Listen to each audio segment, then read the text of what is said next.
तो hello guys, स्वागत है मेरे नए वीडियो में। आज हम सॉल्व करने वाले हैं 2020 जेई मेंस का कैपेसिटेंस का क्वेश्चन। बहुत मॉडरेट टू डिफ़िकल्ट साइड में क्वेश्चन आता है और अच्छा क्वेश्चन है, तो सॉल्व करते हैं। लिखा है a parallel plate capacitor has plate of area A separated by distance D between them. Basically इनके बीच में जो डी डिस्टेंस, ये देखिए P1 प्लेट है और ये P2 प्लेट है। इनके बीच में मैंने ऐसे वो आगे बताता हूँ। इनके बीच में सेपरेशन है D, ठीक है।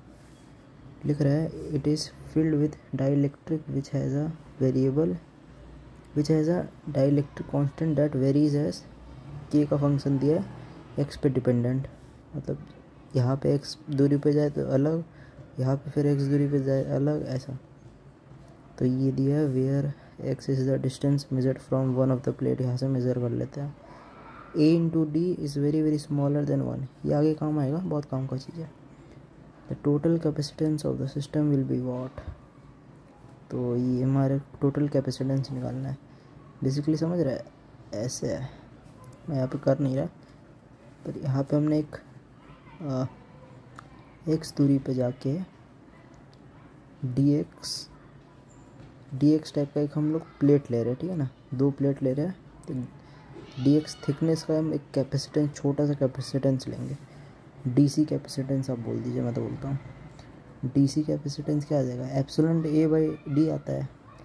एप्सिलॉन ए क्या होगा इसमें, देखिए ए इसमें वेरिएबल नहीं होगा। हम ऐसे ही जा रहे हैं। इस प्लेट का एरिया ए था, P2 प्लेट का एरिया ए था, और ये जो हमने स्मॉल डीसी कैपेसिटेंस लिया उसका भी एरिया ए ही होगा। तो epsilon A by epsilon A into के, क्योंकि डाइलेक्ट्रिक भी है, और जब डाइलेक्ट्रिक होता है हम के से इंटू करते हैं। तो यहाँ पे हमारा के वेरी कर रहा है, के ऑफ एक्स का फंक्शन है अपॉन में डी। तो डी क्या आएगा, देखिए हमें ना एक्स दूरी पे जाके डी एक्स लिया है, तो हमें दो प्लेट के बीच में अपना जो सेपरेशन है वो लिखना होता है। तो ये दोनों प्लेट के बीच में क्या सेपरेशन है, dx। तो dx, ठीक। अब एक चीज़ जानिए, अब आपको पता होगा कि जब भी हम लाइक एक C1 कैपेसिटेंस हो गया, मान लीजिए ये C2 कैपेसिटेंस हो गया, ये जब सीरीज़ में होता है, जब ये दोनों सीरीज़ में रहते हैं, तो हम क्या करते हैं, हम ऐसे लिखते हैं ना, C इक्विवेलेंट 1/C1 + 1/C2। और जब ये पैरेलल में होता है तो हम उसको डायरेक्ट ऐसे ऐड कर देते हैं। पर यहाँ पे देखिए, यहाँ पे ना ऐसे ऐसे आप लेते रहेंगे, आप ऐसे ऐसे लेते रहेंगे। एक चीज़ देखिए, यहाँ पे अपने डीसी कैपेसिटेंस लिया छोटा सा ये वाला, ठीक। अब ऐसे ही आप लेते रहेंगे, ऐसे लेते रहते। और आपको ऐसे ही चाहिए, तो ये क्या आ रहा है, समझ में आ रहा है आपको। ये आपको सीरीज़ में होगा या पैरेलल में होगा, अब ये चीज़ पहले सोचिए क्या हो सकता है। तो ये सीरीज़ में होगा। देखिए आपको ऐसे ही लेना था और आप ऐसे भी ले ही रहे हैं, क्योंकि ऐसे जब स्ट्रेट जाते हैं ना तो हम सीरीज़ में लेते हैं, और आप ऐसे स्ट्रेट ही जा रहे हैं, ऐसे स्ट्रेट। हम आपको कैपेसिटेंस में से बना नहीं रहा, एक ऐसे देख लीजिए, समझ रहे हैं।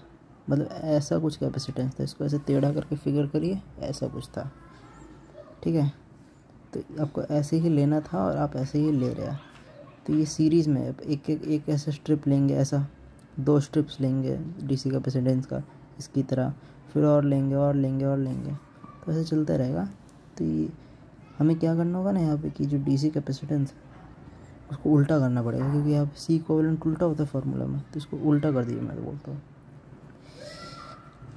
इक्वल्स टू dx अपॉन में एप्सिलॉन ए के इंटू एक्स। इंटीग्रेट मारिए, ठीक है। अब बोलिए इंटीग्रेट कहाँ से कहाँ तक मारेंगे, 0 से जा रहे हैं d तक, तो 0 से d तक मारेंगे। ये आपका वही हो जाएगा, ये तो c बनेगा लास्ट में, c इक्विवेलेंट, इसको हम 0 से d वेरी कराएंगे। अब डालते हैं अपनी वैल्यूज़, 1/dc। आप integral dc upon epsilon a into के क्या लेंगे, के हमें दिया हुआ देखिए के इंटू एक्स ऐसा फंक्शन है जो के पर डिपेंडेंट है एक्स दूरी पे जाकर, तो हम लेंगे ऐसे 1 प्लस अल्फ़ा एक्स, ठीक, 0 से d तक, ठीक है। ओके, अब देखिए यहाँ पर मैं लिखता हूँ, ये आ जाएगा 1/c इक्विवेलेंट। देखिए dx हमें इंटीग्रल करना है dx अपॉन, इसमें 1/एप्सिलॉन ये दोनों तो कांस्टेंट है, आपको बस इंटीग्रल करना होगा dx अपॉन के इंटू, अरे के भी तो कांस्टेंट है, ये वाला जो के है ना ये तो कांस्टेंट ही है, ठीक है ना। तो उसको मैं ऐसे बाहर निकाल लेता हूँ ये भी, तो अंदर क्या बस 1/अल्फ़ा एक्स 0 से d, ठीक। अब देखिए तो यहाँ पे क्या आएगा 1/c equivalent equals to 1/k epsilon a ln 1 plus alpha into x, ये होता है ना इंटीग्रेशन, dx अपॉन कुछ भी होता है ln में चला जाता है, 0 से d लिमिट है, ठीक। आप देखिए कैसे करते रहेंगे हम, देखते रहिए। अब देखिए हम यहाँ पे क्या कर सकते हैं कि आप एक चीज़ पता होगा कि ln 1 प्लस एक्स का एक्सपेंशन क्या होता है, नहीं पता तो नोट कर लीजिएगा, ये होता है x minus x square plus upon 2 plus में एक्स क्यूब अपॉन 3 एक्स का पावर 4/4, ऐसे ही चलता रहता है, समझ गए होगा पैटर्न। तो हम इसमें जो x है ना, x की जगह ये अल्फ़ा x है, इसको एक्सपेंशन कर दीजिए, ठीक है। पर ये एक्सपेंशन पहले लिमिट लगा लीजिए, ठीक है ना। लिमिट लगाएंगे, अगर लिमिट लगाए पहले d डालेंगे तो 1 प्लस अल्फ़ा d, फिर एक बार इसमें 0 डालेंगे तो ln 1 0 ही होता है, क्या आएगा 1/c इक्विवेलेंट बराबर 1/k epsilon a ln 1 plus alpha d, ये आ गया। अब इसको ये वाला मैंने बोला कि इसको ऐसे एक्सपो कर दीजिए 1/k एप्सिलॉन a, क्या आएगा alpha d minus alpha d square upon 2, formula वाला लगा दीजिए बस, का पावर 3, और इतने दूर तक लेना ही नहीं होता, बस इसके आगे, क्योंकि यहाँ पे देखिए अब कंडीशन ही काम आएगा, अल्फ़ा d वेरी, ये अल्फ़ा है, ठीक है ना, वेरी स्मॉलर देन 1। तो इसमें से एक बार काम करिए कि d कॉमन ले लीजिए, मैं बोलता हूँ d कॉमन लीजिए, d अपॉन k, क्योंकि ऑप्शन में भी वैसा ही है, d आपका बाहर है, तो ये अल्फ़ा माइनस अल्फ़ा स्क्वायर था तो उसमें से एक d चला जाएगा, ठीक है। अल्फ़ा d कॉमन लीजिए, काम करिए अल्फ़ा d, तो ये 1 आ जाएगा, ठीक है, ये 1 है 1, और ये अल्फ़ा d अपॉन 2, और ये बहुत स्मॉल है, उसको छोड़ दीजिए, रहने दीजिए, वो आपका 0 हो गया, ठीक है, स्मॉलर है, तो क्या आएगा यहाँ से 1/अल्फ़ा d, अच्छा, तो ये आपका आ गया। ओके, अब क्या कर सकते हैं आपकी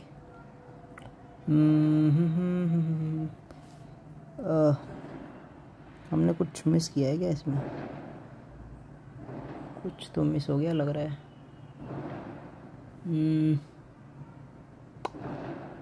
कुछ मिस हो गया हमारा क्योंकि ऑप्शंस में इधर अल्फ़ा है नहीं, तो अल्फ़ा कटना चाहिए था हमारा, फिर यहाँ पे ऐसे कुछ मिस हुआ है, एक सेकंड, क्या मिस हुआ है, क्या मिस, अच्छा हाँ सॉरी, देखिए इंटीग्रल जब आप करते हैं ना, तो यहाँ पे जो x के साथ जो भी अगर 2 होता है 3 होता है तो सब डिवाइड करते हैं, डिफ्रेंशिएशन में इंटू कर देते थे, उसमें डिवाइड, तो इसमें अल्फ़ा भी आएगा, यहाँ पे डिवाइड करेंगे ना तो अल्फ़ा भी आएगा, अल्फ़ा वाला अल्फ़ा कट जाएगा, तो ये क्या बचेगा d एप्सिलॉन a, ठीक, 1 माइनस अल्फ़ा d अपॉन 2, ठीक है। अच्छा तो दोस्तों अब देखिए यहाँ से हमारा 1 इक्विवेलेंट क्या आ गया, 1/c इक्विवेलेंट d अपॉन इतना, तो मैंने यहाँ पे ऐसे करके लिख दिया, तो ये फाइनली आ गया। अब देखिए सी इक्विवेलेंट का आपको है ना, क्यों आपको पूछा सी इक्विवेलेंट का वैल्यू, तो आप इसको उल्टा कर दीजिए। देखिए इधर उल्टा करके मैं दिखाता हूँ। देखिए क्या आएगा, सी इक्विवेलेंट आ जाएगा यहाँ से। जब आप उल्टा करेंगे तो डी अपॉन सॉरी के A epsilon A upon D 1 minus D A D इसका पावर -1। अब देखिए आप जब पढ़े होंगे कि अगर ये एक्सपेंशन होता है 1 प्लस एन एक्स का, अगर ये अगर स्मॉलर हो ना, ये जो आपका एन का वैल्यू है, तो आप इसको ऐसे आप ला सकते हैं। जो -1 का वैल्यू है आप इसको इधर रख सकते, पढ़े होंगे। तो ये के A epsilon A upon D 1 plus alpha D upon 2 ये आपका आ जाएगा। ठीक है, अब ये -1 का इधर ले आएंगे, तो ये ही आपका आंसर होगा। That's the answer. Thank you.